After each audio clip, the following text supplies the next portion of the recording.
Welcome back. Please like, share the video, and subscribe to the channel.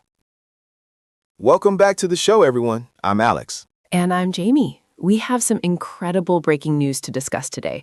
It's a story that is changing by the minute. Right. President Trump just announced that the United States has successfully carried out a massive military operation in Venezuela. Wow. And the biggest news from that operation? They captured the Venezuelan leader, Nicolas Maduro, and his wife, Celia Flores. Exactly. President Trump spoke about it on Saturday morning, saying it was a joint effort between the U.S. military and law enforcement. They used targeted airstrikes across the capital, Caracas. It sounds very intense.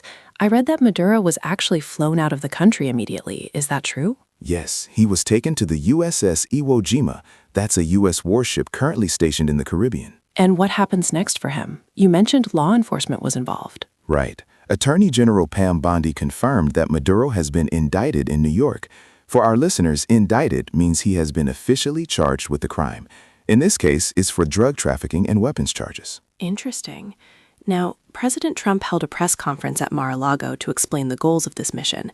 He mentioned the U.S. intends to run the country temporarily. Exactly. He wants to ensure stability and secure Venezuela's oil reserves.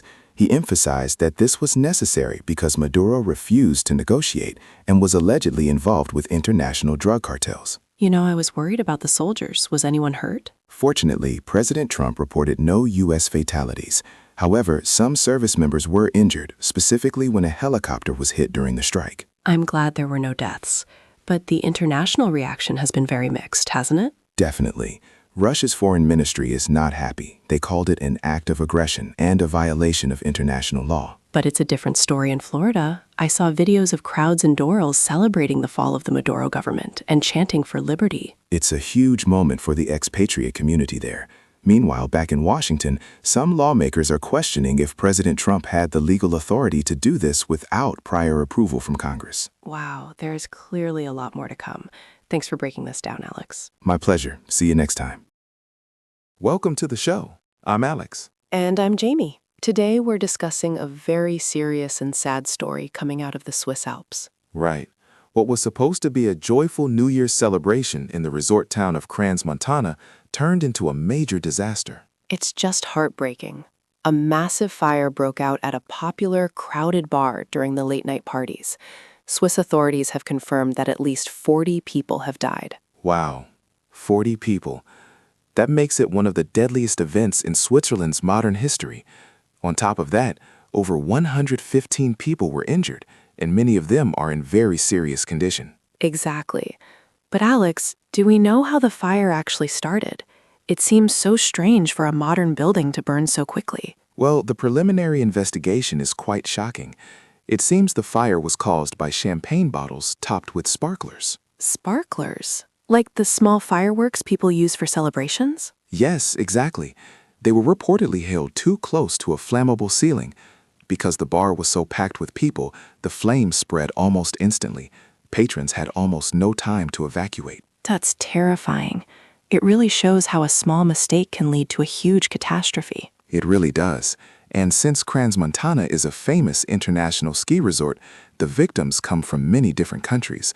We know there are Swiss, French, and Italian citizens among the casualties. I heard that the Swiss president called this one of the most traumatic events for the nation. They've even announced 5 days of national mourning. They have. And internationally, leaders are reacting too.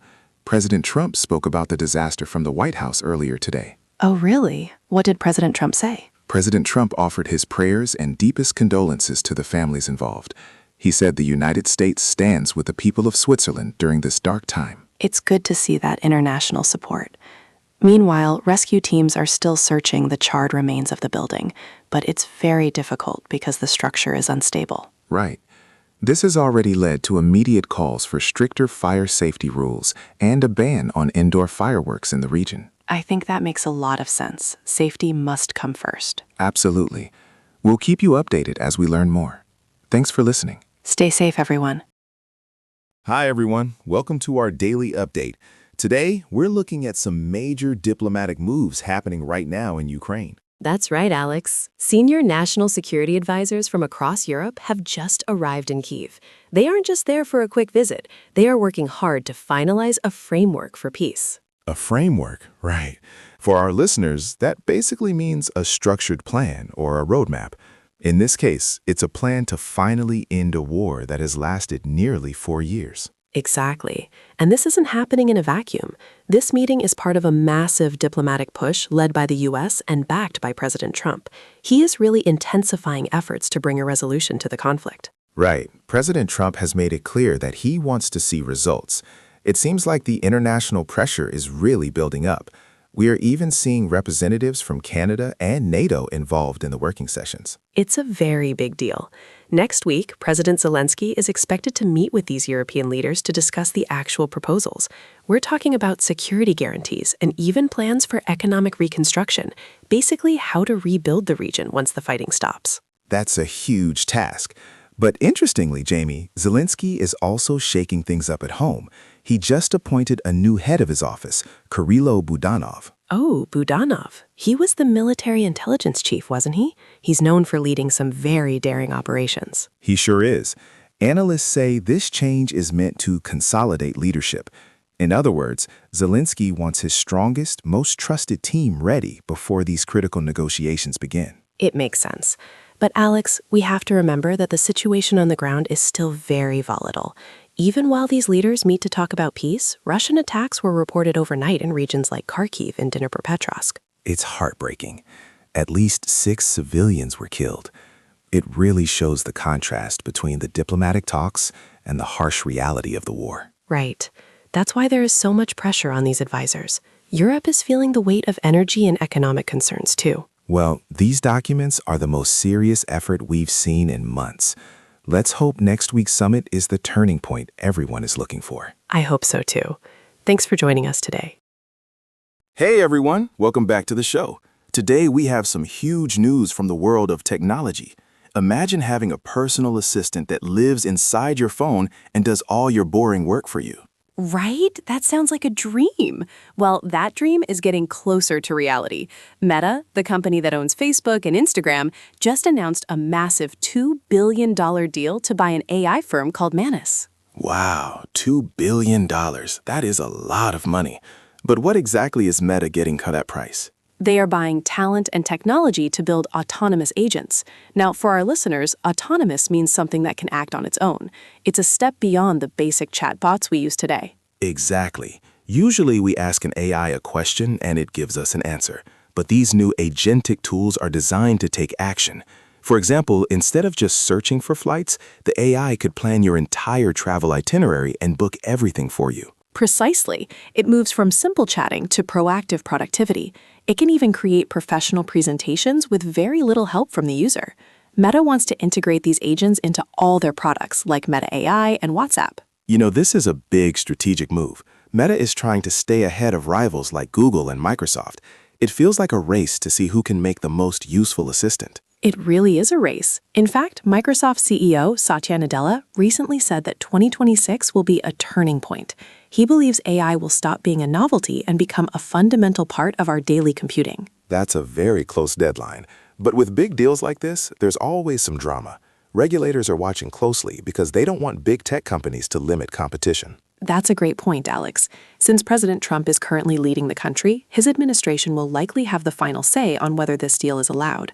President Trump has often emphasized the importance of the U.S. winning the AI race against other countries, but his team also watches out for antitrust issues. Right. President Trump wants American companies to be powerful, but they also have to follow the rules of fair competition. It's a delicate balance for Meta. Definitely. For now, though, it looks like our digital tools are about to get much, much smarter. I'm ready for it. If an AI can handle my emails, I'm happy. Thanks for joining us today, everyone. See you next time. Hello and welcome back to the show. I'm Alex. And I'm Jamie. Today, we have some massive news that is going to impact millions of households across the country. That's right, Jamie. If you are living in the U.S., you should definitely pay attention to your mailbox and bank account. President Trump has officially approved a new round of direct economic relief. We are talking about $2,000 checks. Wow, $2,000. That is a significant amount of money. Many people have been feeling the sting of high prices lately. Why did President Trump decide to do this now? Exactly. You see, even though some parts of the economy are showing resilience, many Americans are still struggling with persistent inflation and high interest rates. President Trump emphasized that his administration is committed to putting money back in the pockets of the working class. I see. So it's really about helping families navigate the rising cost of living and the shifting labor market. Who confirmed this news? It was Kevin Hassett, a top White House economic advisor. He spoke on Saturday and confirmed that President Trump authorized the payments. He said, "This is a central pillar of the domestic economic agenda for 2026. That's very interesting. So, Alex, how fast will this actually happen? People usually need this kind of help right away. Well, the White House says the money will be dispersed very soon. They expect the process to begin within just a few weeks. They'll be using the established infrastructure of the Treasury Department and the IRS to make sure the funds get to eligible people as quickly as possible. Right. Using the IRS makes sense since they already have the systems in place. Now, I imagine not everyone is 100% on board with this plan, right? You're right. There is definitely a debate. Supporters argue that this infusion of cash will help low and middle income families and prevent a slowdown in stores and restaurants. But what about the risks? Well, some experts are worried about the national debt. They also fear that if everyone starts spending this money at once, it might actually fuel more inflation. It's a tricky situation. It really is. But for now, the administration is moving forward. It's going to be a very busy few weeks for the government. Definitely. Thanks for joining us today for this update. See you next time. Imagine you are sitting at your desk and suddenly everything around you starts to sway. Your coffee spills, the lamps wiggle, and you hear a loud siren. That is exactly what happened in Mexico today, Alex. A powerful 6.5 magnitude earthquake just rattled the southern and central parts of the country. Wow, a 6.5 is a very serious earthquake. Where was the center of all this shaking? Well, the epicenter was near a town called San Marcos. That is in the state of Guerrero, which is right along the Pacific coast. I saw some incredible videos on social media. Even in Mexico City, which is quite a distance away, the buildings were moving back and forth. It was actually quite dramatic. The earthquake interrupted the first press briefing of the year for the Mexican president, Claudia Sheinbaum. She was inside the National Palace when the seismic alarms started screaming. It's amazing that they have those alarms. Did she have to leave? Yes, she had to evacuate immediately. Everyone did. It's a good thing, too, because the early warning system gave people several seconds of notice before the heaviest shaking reached the capital. That system is a lifesaver for sure. Now, what about the damage? I heard Guerrero took a hard hit. Right. In Guerrero, there are reports of landslides, especially near the resort city of Acapulco. It's really sad because Acapulco is still trying to recover from previous natural disasters. That is tough news. Are there any reports of injuries? So far, no fatalities have been confirmed, which is great news. However, many people have minor injuries from falling debris, and some are being treated for extreme panic. I can imagine. It's a very scary experience. I also heard that President Trump is being briefed on the situation from Washington. Exactly. President Trump is monitoring the events closely. As the current president, he usually coordinates with our neighbors during emergencies to see if they need any structural experts or search and rescue teams. It's important to stay connected. For now, the Mexican government is checking schools and hospitals to make sure they are safe to use. And don't forget the aftershocks. President Sheinbaum told everyone to stay vigilant because smaller earthquakes often follow a big one. Great advice. Stay safe, everyone. Hi, everyone, and welcome back to our daily news update. I'm Alex. And I'm Jamie. Today, we're looking at some very intense news coming out of Iran. It's a mix of a failing economy and violent protests. Right. To start, just imagine going to the grocery store and realizing the price of bread or milk has almost doubled in just a few weeks. That's the reality for many families there right now. Exactly, Alex. It's really tough. The main cause is the Iranian currency, the real. It just hit a record low. It now takes 1.42 million reals to get just $1. Wow, 1.42 million. That's an incredible number. Because the currency lost so much value, food prices have jumped by 72%. We call this hyperinflation, and it's making it impossible for people to buy basic necessities. When people can't feed their families, they get desperate. That's why we are seeing these massive protests. But unfortunately, the situation has turned deadly. Reports say at least 6 people were killed on Saturday during clashes with security forces. It's a very volatile situation. And to make things harder, the government has been cutting off the internet in certain regions. Right. They do that to stop protesters from talking to each other and organizing. It's a common tactic when a government is trying to keep a lid on unrest. Now, there's a big disagreement about who was to blame. The Iranian government says the crisis is caused by foreign countries and external interference. But the people on the streets, they aren't buying it. No, they aren't. Most protesters are pointing to systemic corruption and bad economic management at home. They want political change, not just cheaper food. The world is definitely watching. In fact, President Trump has already commented on the situation. He mentioned that the United States is monitoring the events very closely. That's right. President Trump warned that the U.S. is prepared to respond if the Iranian government continued what he called the killing of peaceful demonstrators. It's a heavy situation, Jamie. With the currency still falling, people are worried this could turn into a major humanitarian crisis. Definitely. We'll keep an eye on this as it develops. Thanks for listening and helping us break down this complex story. See you all in the next episode. Welcome back to Money Matters. I'm Alex. And I'm Jamie. Today, we're looking at a big change for your 401k. If you're a high earner, President Trump's administration has implemented new retirement rules for 2026 that you definitely need to know about. That's right. It's a major shift. We're talking about catch-up contributions. You know, those extra savings people can make once they turn 50 to prepare for retirement. Right. Those are so helpful for people getting close to the end of their careers. But what exactly is changing? Well, starting this month, if you earned $150,000 or more last year, you can no longer put those catch-up funds into a traditional pre-tax account. Wait, so no more immediate tax break on that extra money? Exactly. Now, those extra contributions must go into a Roth account. This means you pay the taxes on that money right now, instead of waiting until you retire. Oh, wow. So even though the money grows tax-free later, your tax bill for 2026 is going to be higher. That's a big deal for affluent professionals. Precisely. The government is doing this to collect tax revenue sooner to help with federal budget needs. For most people under 50, the standard contribution limit is $24,500. But if you're 50 or older, you can add an extra $8,000 as a catch-up. And there's a special rule for people aged 60 to 63, right? Yes. For that specific age group, the catch-up limit is even higher, $11,250. That is a lot of money.